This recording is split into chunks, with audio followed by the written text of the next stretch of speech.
5 places to visit in Paris. If you have limited time in Paris, a tempting option is to wander the city, admiring the building facades, enjoying a typical cafe, strolling along the Seine River, and taking in the city's architecture. And you can do all this without ever stepping inside a building. It would undoubtedly be an unforgettable experience. But another option, which I will present in this top 5, is visiting 5 iconic landmarks of the City of Lights. Number 1. The Eiffel Tower. I think it's indisputable. It's not the oldest building or even the prettiest in Paris, but the Eiffel Tower is the city's icon. So, inevitably, this 7,300-ton, 324-meter-tall structure is the first place I recommend visiting in the City of Lights.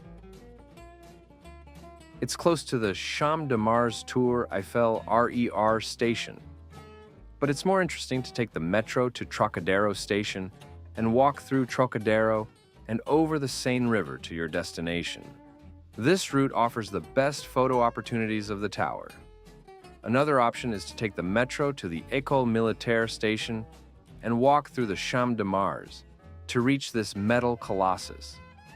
This second route also offers great photo opportunities.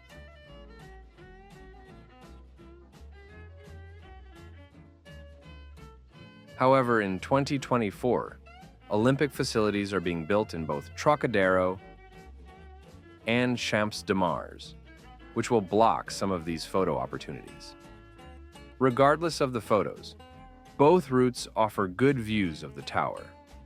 The Eiffel Tower's metal structure itself is impressive, as is its visible machinery, such as the elevators, especially considering the building dates back to 1889, making it 139 years old. It was the tallest building in the world for 40 of those years. This is a significant record, considering that the current tallest building, the Burj Khalifa, has only held that record for 14 years, and the famous Twin Towers held it for only 23 years. However, what captivates visitors most are the views of the entire city. Here's some necessary advice. The views from the first and second levels are beautiful, but the viewing platforms are basically outdoors, so it can be cold. When I was there, I didn't listen to my own advice and always bought warm clothes at the shops in the tower. You can also buy coffee or souvenirs there, but they won't be the cheapest. Currently, for the Eiffel Tower and almost all European monuments, it's best to buy tickets online, as some sell out quickly. I always recommend going to the official website to avoid overpricing. Here's the link. When entering the building, there's one line for those who have already purchased their tickets and another for those who haven't. But when I went, I was lucky because both lines were empty. Number 2. The Arc de Triomphe. Another of Paris's most recognizable images. Although the tradition of triumphal arches dates back to ancient Rome, and there are other famous modern arches in cities like Madrid, Barcelona, or even Pyongyang in North Korea, the Arc de Triomphe in Paris is probably the most famous and the one we most directly associate with the idea of a triumphal arch. This 49-meter-high arch was built in the Place Charles de Gaulle, a circular square where 12 avenues converge, previously called Place Étoile, or Star Square. It took 30 years to complete, was inaugurated in 1836, and was commissioned by Napoleon Bonaparte himself to celebrate his victory at the Battle of Austerlitz. You can take the metro or RER and get off at the Charles de Gaulle Étoile station to get there. Another option is to walk a little over 2 kilometers from the Place de la Concorde down the famous Champs-Élysées and enjoy the shops as you approach. While seeing the arch from afar is already an experience, the most exciting thing is to go inside and climb up to enjoy the views from the top. However you arrive, please avoid crossing the street recklessly to reach the monument. From the beginning of the Champs-Élysées, an underground tunnel allows you to comfortably reach the arch by going under the street. This is safer for you as a pedestrian and for the poor motorists driving in the area who have to dodge reckless tourists. Let's not put ourselves or others at risk. Halfway through the tunnel, you can buy tickets. You climb to the Place Charles de Gaulle and then have to queue to climb a very long spiral staircase that goes up one of the 4 pillars to the upper floors of the arch. I warn you, you have to be prepared. My sister and I both arrived breathless at the top, so it's appreciated that the arch has 2 floors before the top viewing platform with benches to rest and recover. You can also go up by elevator, but that's designed for people with mobility issues, so it wasn't wise to try it. In a few years, I may need it. On the 2 upper floors, you can find some exhibition pieces about the monument's construction, bathrooms, and a souvenir shop. I remember the bathroom well because as soon as I arrived, I went to wash my face after climbing the stairs and left my GoPro camera on the sink.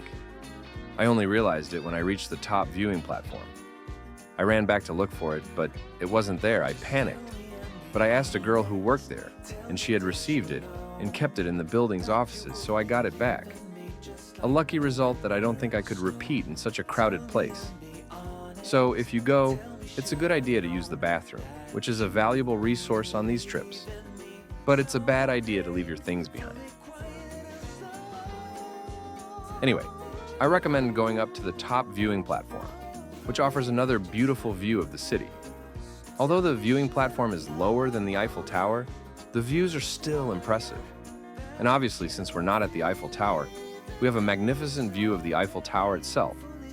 Once you're back down, you can also admire the sculptures that adorn each pillar, including the Marseillaise, Triumph, Resistance, and Peace.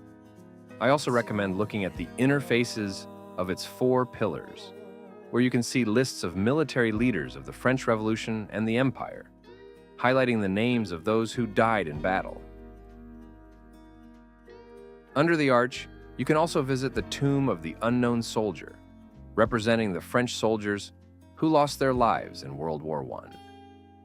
Finally, to leave the place, I recommend taking the same underground tunnel to explore the famous and commercial Champs-Élysées Avenue and going to other tourist landmarks in the city. Number 3, the Pantheon. This monument is somewhat far from the others, but it's in the beautiful Latin Quarter, a must-see in Paris. Here, you can also visit the historic Sorbonne University and the Luxembourg Gardens. Although there is no station directly nearby, you can take the metro and get off at the Cardinal Lemoyne station or the Luxembourg RER station and walk along the Rue Soufflot, which in my opinion offers a more impressive experience as you approach the building. Although it was initially intended to be a church dedicated to Saint Genevieve, the patron saint of Paris, this neoclassical building, constructed between 1758 and 1781, eventually became a mausoleum for the most illustrious figures who marked the history of France. I would divide the visit to the Pantheon into 3 parts: the central nave, the dome lookout, and the lower mausoleum. The main nave, the first part of your visit, is a sight to behold. Adorned with various motifs that allude to French history, its sheer height and design are sure to overwhelm you. Since 1995, it has also been home to a replica of Foucault's pendulum, an experiment that was originally installed here in 1851. This experiment, thanks to the building's height, demonstrated the Earth's rotation and the existence of the Coriolis force. After the nave, I recommend continuing to the second stage of the tour, climbing to the lookout. This requires climbing stairs, but offers beautiful views of the French capital, especially the Latin Quarter. You can easily see Notre Dame or the Eiffel Tower. Finally, in the lower mausoleum, a place that demands the utmost respect, you can pay your respects to the tombs of 75 men and 6 women. This includes the resting places of Voltaire, Jean-Jacques Rousseau, Victor Hugo, Louis Braille, Jean Monnet, Pierre Curie, Marie Curie, and Josephine Baker. Number 4, the Louvre Museum. Personally, this is my favorite place in Paris. The Louvre Museum was founded in 1793, more than 200 years ago, with the transfer of private collections from the monarchy, aristocracy, and church to publicly owned galleries for everyone to enjoy. This palace is located in the center of Paris's tourist area, so even if you don't want to see it, you'll probably pass by it. But if you really want to visit it, the most direct way is to take the metro to the Palais Royal, Musée du Louvre station.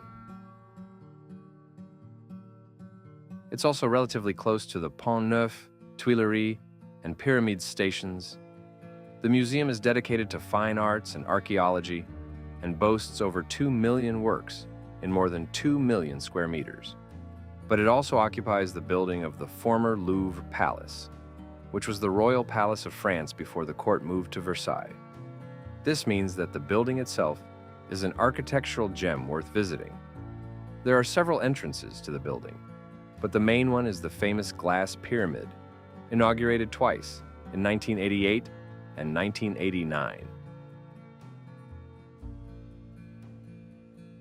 Although this entrance is usually more crowded.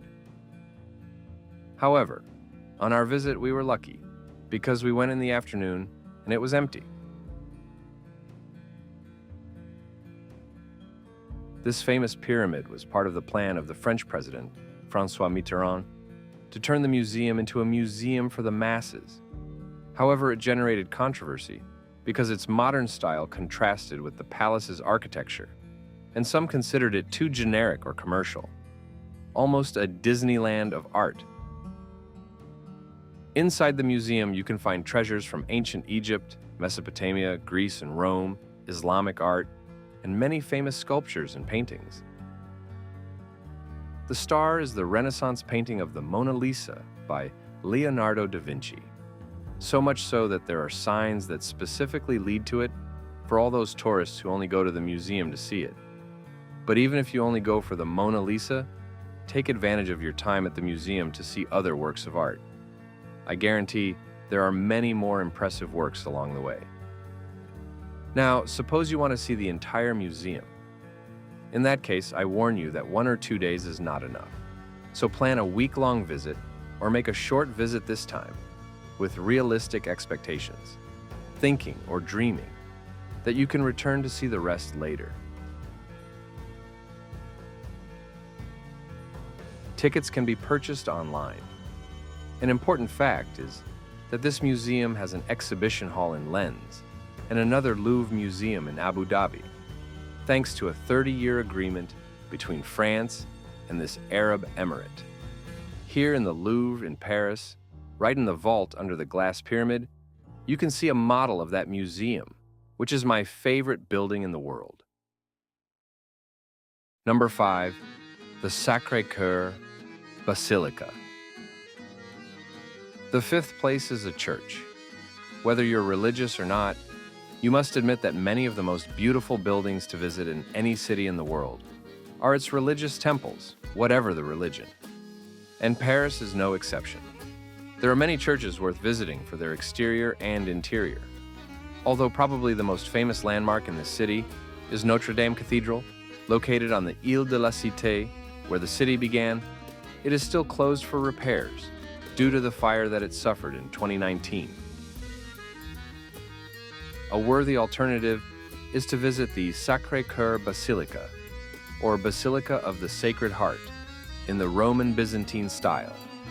In addition to being beautiful inside and out, it has entrance stairs that offer beautiful views of the city and the bohemian neighborhood of Montmartre. The easiest way to get there is to take the metro to the Anvers station. The church was the city's second most visited religious temple, after Notre Dame, although obviously that was before the fire. Tickets can be purchased relatively easily upon arrival, and recording is not allowed inside. But believe me, the interior is beautiful, and it's also one of the most affordable monuments to visit in Paris.